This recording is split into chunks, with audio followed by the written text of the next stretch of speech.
साथियों, अभी वर्षा ऋतु शुरू हो गई है। अभी सब तरफ वृक्षारोपण के कार्यक्रम बहुत अच्छी तरह से लोग शुरू करते हैं, लेकिन हर साल हम देखते हैं कि इतने सारे पेड़ पौधे लगाए जाते हैं तो भी वृक्षों की कमी हम देखते हैं। ये क्यों होता है? तो जो भी पौधे हम इतने करोड़ों की संख्या में लगाते हैं उसमें से बहुत कम बच पाते हैं। इसका जो कारण है वो कारण ये है कि हम वैज्ञानिक तरीके से उसको लगाते नहीं हैं। तो अभी हम यहाँ ये देखेंगे कि वैज्ञानिक तरीके से वृक्षारोपण कैसा करना चाहिए। तो ये जो तरीका है तो ये गड्ढा खोदने से शुरू हो जाता है।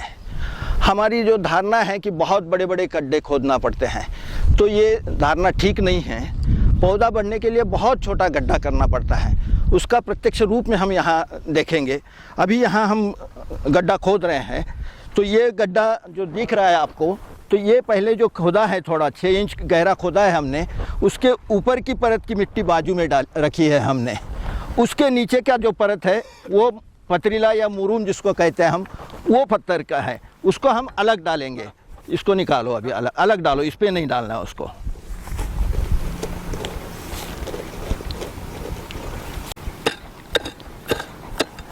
गड्ढा खोदते हुए ये देखना है हमें, उसकी लंबाई चौड़ाई से कोई मतलब नहीं है, हमें गहराई चाहिए केवल। तो देखो ये लंबाई चौड़ाई केवल 6 इंच 9 इंच तक है, गहराई हम थोड़ी ज़्यादा कर रहे हैं, बस उतना ही लेना है। हम लंबाई चौड़ाई बेकार की मेहनत करके बहुत बड़ा के रखते हैं, तो वैसा नहीं होना, ज़रूरी नहीं है उसकी। बस इतना गड्ढा, जितना हमारा पौधा है उतने ही साइज़ का गड्ढा बनाना है हमें। हमारा पौधा कहाँ रखा है?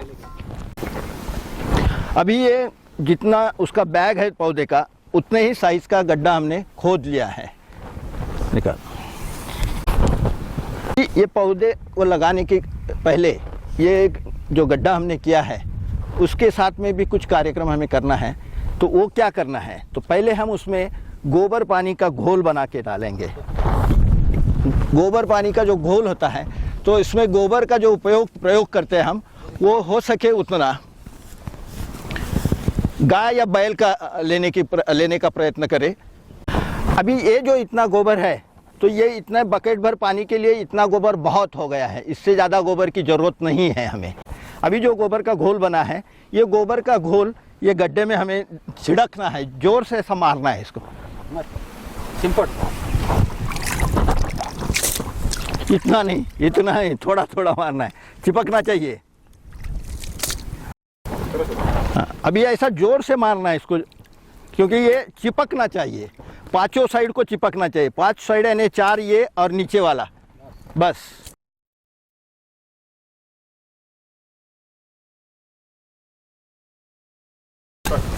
सर, ये एक बिलस भर ही गड्ढा करना है? हाँ बिल्कुल, गड्ढा बड़ा करने की कोई ज़रूरी नहीं है, क्योंकि जड़ को जो बढ़ना है वो अपने ताकत के भरोसे अभी से बढ़ाना है उसको हमें। तो इसलिए ज़्यादा बड़ा गड्ढा करोगे तो हमें रूट को तैयार मटेरियल देंगे, तो वैसा नहीं करना है। जड़ को हमने उसके खुद के ताकत के बलबूते पर बढ़ने देना है, इसलिए बड़ा गड्ढा हम कभी नहीं करेंगे।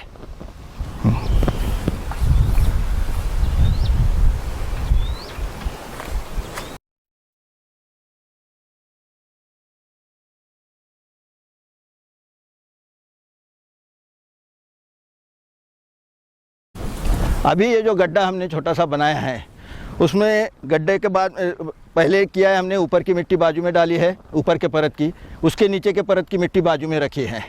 उसके बाद हमने गोबर पानी का घोल का छिड़काव किया है, वो थोड़ा तीव्रता से किया है। इसके पीछे का कारण वो उस गड्ढे के अंदर की जो दीवारें हैं उसको अच्छी तरह से चिपकना चाहिए। उसके बाद हमें क्या करना है, तो यहाँ पे जो अलग अलग प्रकार की वनस्पति है, वो वनस्पति ऐसे एक में मिलाकर इसका ऐसा एक सख्त बॉल बनाना है हमें। ये बॉल जो है ये अलग अलग, एक प्रकार हो सके उतना एक प्रकार का नहीं करना है, अलग अलग प्रकार का लेना है। तो अभी पंकज सर इसको इसमें नीचे बिठा दीजिए, दबा के ठोस के बिठा, ठोस दो उसको। हाँ ये, हाँ ठीक है। अभी इसके बाद जो ऊपर के परत की मिट्टी है, ये मिट्टी उसके ऊपर डालना है आपको थोड़ी। हाँ अभी उसको दबा दो, फिर से दबाओ, फिर से। और देखो, हाँ, हाँ। हाँ, इसको चाहे तो ऐसे कुछ इस साधन का उपयोग करके उसको नीचे वाले पार्ट को आपको सख्त करना है, दबा दबा के। हाँ बस, अभी इसको रख दो, बाजू में रख दो, थोड़ा सा गोबर पानी डाल दो उसके ऊपर। हाँ थोड़ा, हाँ बस हो गए। ये अभी इसका रहने का मकान तैयार हो गया है। ये पौधा जो यहाँ हम लगाने जा रहे हैं, वो पौधे का लगाने का जो उसको चाहिए उस प्रकार का मकान अभी हमने तैयार करके दिया है उसको। अभी उसको वहाँ रोपण करना है हमें। पौधा जो लेते हैं लोग, तो पौधा हो सके उतना ऐसे कम उम्र वाला लेना है आपको। बड़े बड़े जो लाते हैं वो वनस्पति शास्त्र के अनुसार तरीका योग्य नहीं है। वैसे पौधे ज़्यादातर मर जाते हैं, सूख जाते हैं। इसलिए हो सके, क्योंकि छोटे बच्चे कहीं पे भी एडजस्ट हो जाते हैं, बड़े बूढ़े कहीं पे नहीं एडजस्ट होते हैं, वही यहाँ पे भी हो जाता है। इसलिए हम ऐसा छोटा पौधा उसमें लगाएंगे, जहाँ पे भी लगाएंगे वहाँ पे ये पौधे के बारे में जानकारी होगी। बाद में इसको कैसा रोपण किया जाता है, तो इसका जो बैग है, पहले ये बैग को पूरा फाड़ देना है आपको। फाड़ते समय ऐसा आड़ी बैग रख के, खड़ी रख के नहीं करना है आपको।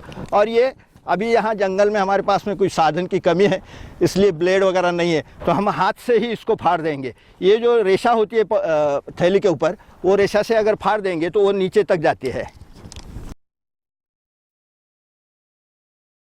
ये अभी शरीफा का पौधा है, जिसे हम महाराष्ट्र में सीताफल कहते हैं। तो ये इसका रोपण हम करने जा रहे हैं। बस अभी जो नीचे रखा था उसके ऊपर रख देना है। इसके बाद जो बची हुई मिट्टी है ये, इसको पहले ढकेल दो अंदर। जो ऊपर वाली परत की जो बची हुई मिट्टी है उसको चारों साइड से ढकेल दो। हाँ, अब बात जो नीचे की परत की मिट्टी है, अब वो उसको अंदर डाल दो पूरा। फावड़ा ले लो अभी।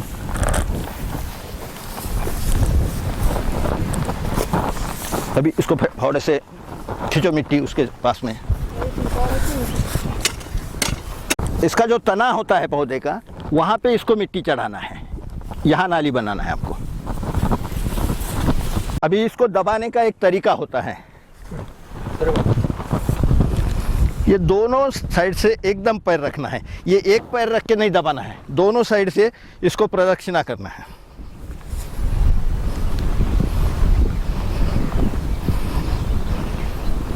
ये यहाँ तक हो गया। इसके बाद में यहाँ की मिट्टी दबी नहीं है, तो उसके लिए भी तरीका होता है। ये 2 उंगल के बीच में ये पेड़ को पकड़ना है आपको। पकड़ना है, नहीं उसको रखना है, पकड़ना नहीं है। और फिर ऐसा दबाना है। ये पौधे को उसका धक्का नहीं लगना चाहिए। ये एक स्टेप हो गई है। अभी इसके बाद में ये हमेशा लोग गलती करते हैं। लोग जो यहाँ ये जो हमने ये बनाई है क्यारी जैसा, ये बसी के जैसा बनाते हैं। ये कप बसी जैसा बनाना है आपको। ऐसा बनाएंगे तो बारिश में पूरा पानी यहाँ भर जाता है, फिर ये तालाब में पेड़ लगाए जैसा होता है, उससे वो पेड़ सड़ने की, गलने की संभावना होती है।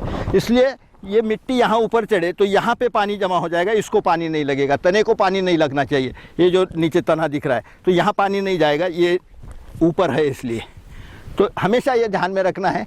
कभी भी जब रोपण करते हैं पौधों का, तो उसमें पौधा ऊपर होना चाहिए, ये गड्ढा नीचे होना चाहिए, इसको पानी नहीं लगना चाहिए। ठीक है। ते चुपटत आहेत म्हणून ध्यान रखना। बस। नमस्ते सर। नमस्कार।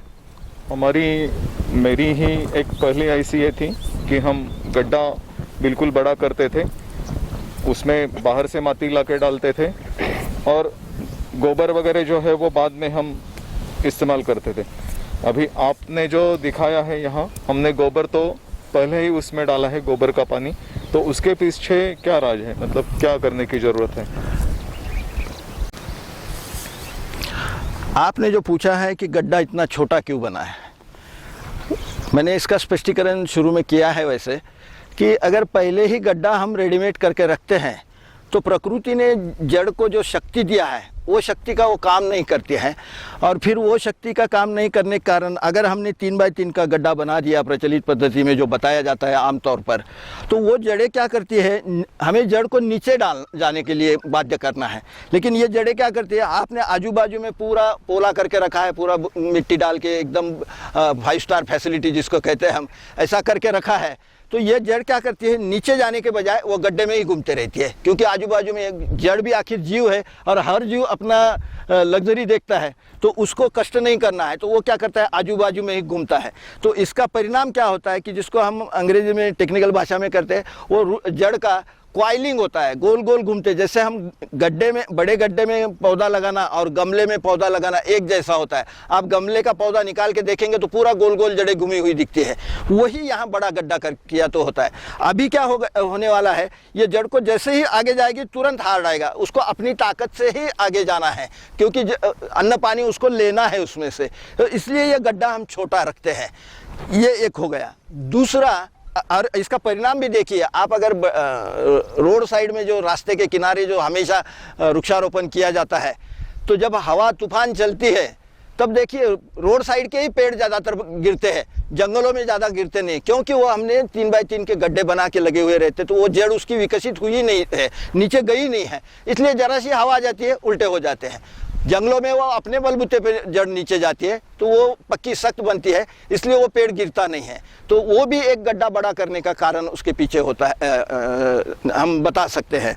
दूसरा प्रश्न आपने पूछा, हम इतना सारा खाद डालते हैं उसमें, तो हमने क्या किया, हमने खाद नहीं डाला है, हमने गोबर पानी का घोल डाला है।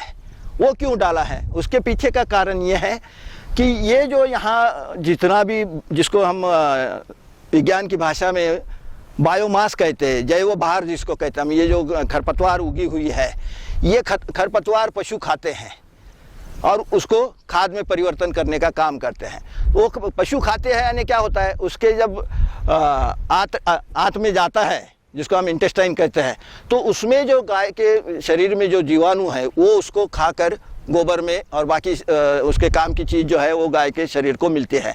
तो इसको खाने वाले जो जीव जंतु है वो गाय के आंत में है, वो गोबर के साथ में बाहर आ जाते हैं, और अगर वो जीवाणु हम यहाँ डालेंगे तो यहाँ का खरपतवार को गोबर के इसमें कन्वर्ट करने का, बदलने का काम वो जीवाणु करते हैं। तो ये थोड़ा सा हम इसलिए डाल रहे हैं कि ये जामुन के जैसा काम करेगा, जिसको हम मराठी में विरजन बोलते हैं।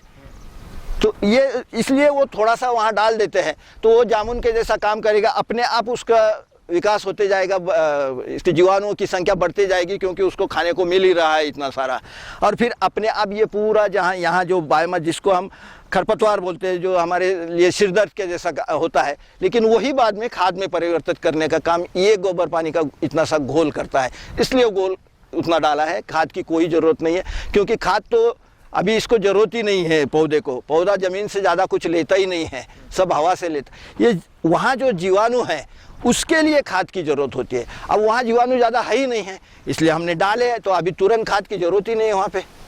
तो बाद में जब जीवाणु बढ़ जाएंगे तो वो अपना खाद, अपना भोजन खुद बना लेंगे। तो ये उसके पीछे का कारण है। पण जो खड्ड्यामध्ये खाली गोळा करून टाकला सगळ्या तिथल्या वनस्पतींचा, तो कसं टाकला आपण? आप पूछ रहे हैं कि नीचे में हमने थोड़ा सा खरपतवार का एक ऐसा बॉल जैसा बना के रखा है, तो वो क्यों रखा है? तो वो इसलिए कि मैं उसको थोड़ा मजाक में कहता हूँ कि हमारा पौधा अभी काम के लिए जा रहा है, तो उसको हम जब काम पे जाते हैं तो टिफ़िन लेके जाते हैं, तो वो पौधा भी अपना टिफ़िन लेके जा रहा है। ये क्या करेगा, हमने वहाँ जामुन के रूप में गाय के पेट के जीवाणु डाले ही हैं, वो जीवाणु उसको खाद में परिवर्तित कर देंगे और उसके साथ में बाकी भी जीवाणु बढ़ते जाएंगे। तो ये जड़ के लिए जो नीचे काम करना है खुदाई का, वो हम करने के बजाय जीवाणु कर देते हैं, तो अपने आप नीचे नीचे वो जड़ जाती है। इसलिए उसके साथ में हमने वो टिफ़िन के जैसा वो पहले ही बना के रखा है। दूसरा उसमें एक है कि उसमें हमने सूखा और गीला दोनों भी ये बायोमास लिया है। तो आगे चल के बारिश के बाद में जब ज़मीन सूख जाती है तब क्या होता है कि वो जो गीला मटेरियल हमने नीचे में डाला है उसका पानी बाहर आता है, तो जड़ को पानी की भी थोड़ी बहुत, मराठी में हमारे बोलते हैं तहान लाडू भूख लाडू, तो वैसा वो दोनों भी काम करेगा। पौधे को जब जरूरत पड़ेगी, जब सूख जाएगा बाकी एरिया, तो इतना उसके पीछे का कारण है। ये घास कौन सा भी हो सकता है, मतलब घास में जितनी विविध प्रकार के लेंगे उतना फसल के दृष्टि से अच्छा है या पौधे के दृष्टि से अच्छा है।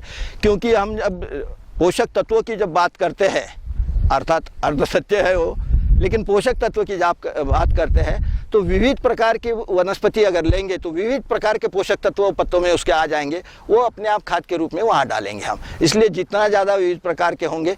अच्छा, दूसरा ये कि ये भी होता है कि उसको पकने का, जो बाद में पकने का काम चलता है, तो एक ही प्रकार का रहा तो वो एक ही समय पक जाता है। तो वैसा नहीं चाहिए हमें, अलग अलग समय पर उसको पकने का। तो अलग अलग प्रकार का घास फूस पत्ते लेंगे तो अलग अलग समय हो जाएगा। पत्ते लेना भी ठीक रहेगा?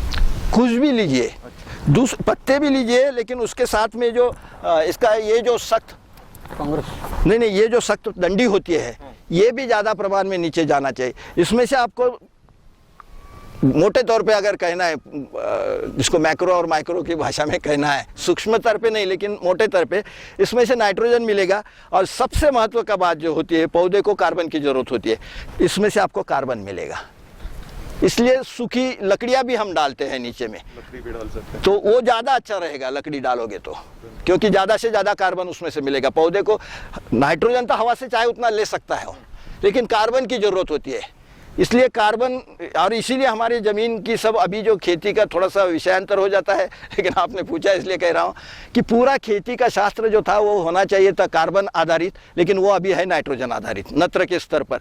तो हमें जितना ज़्यादा कार्बन हमारी ज़मीन में डाल सकते हैं उतना डालने की अभी ज़रूरत है। तो वो इसके माध्यम से डाल सकते हैं हम, जो सख्त लकड़ियाँ है उसके माध्यम से।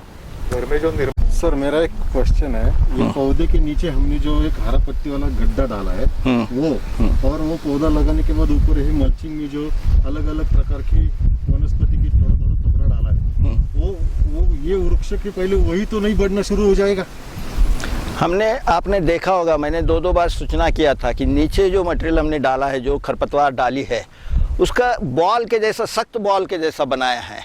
तो अभी उसमें हवा नहीं होने के कारण उसमें का कुछ भी उगेगा नहीं, क्योंकि उसको दबा दिया है हमने, इसीलिए उसको बार बार ठोस दिया है। नीचे हवा भी ज़्यादा नहीं रहने वाली है इसलिए। और ये जो जीवाणु हमने डाले हैं वो ज़्यादातर गोबर में एरोबिक होते हैं, वो नीचे में हवा नहीं है तो वो वहाँ नहीं काम करेंगे। वो बाद में जब गलने की क्रिया चालू हो जाएगी अनएरोबिक, तो उसमें वो बढ़ने का काम होगा ही नहीं।